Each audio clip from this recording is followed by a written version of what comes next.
I'm Brendan Marchetti, I'm Molly Bebko. and we did our bulletin board project on literacy and speech language pathology. Emerging literacy spans from birth until about preschool age, which can be from about 3 to 5 years.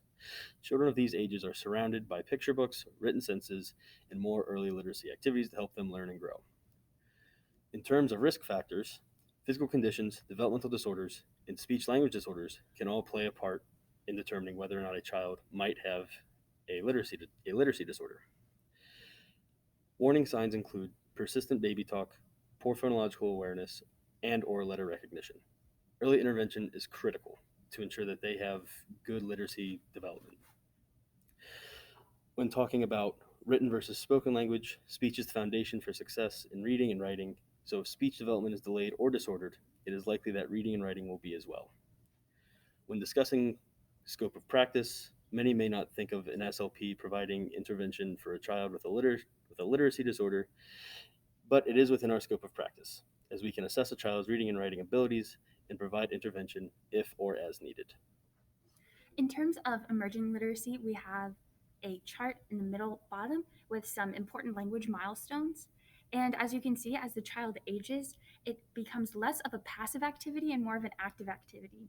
Between 8 months and 1 year, the child will like to hear the caregiver tell and read stories.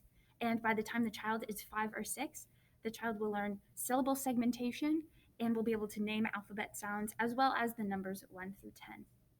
In terms of clinical intervention, the whole camp of reading comprehension is split into two ideas: decoding and language comprehension. Decoding deficits, for example, dyslexia, we recommend focusing on letter sound knowledge and also phonological awareness, which means phoneme segmentation and blending. What makes up a speech sound and what makes up multiple speech sounds? In terms of comprehension difficulties, this is a language processing problem, and it is recommended to focus on grammar and sentence structure as well as vocabulary growth, especially metacognitive growth, which contains strategies such as looking back to the text to find answers and to make inferences. And on the right, there are two diagrams, one for decoding deficits and one for comprehension difficulties. And we can see that decoding starts with one uniform idea and is split into smaller parts, while comprehension difficulties start with smaller parts and form one more coherent idea. If you have any questions, please feel free to contact us.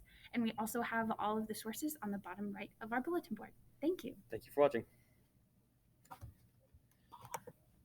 was so good. I just have to figure out how to turn this off.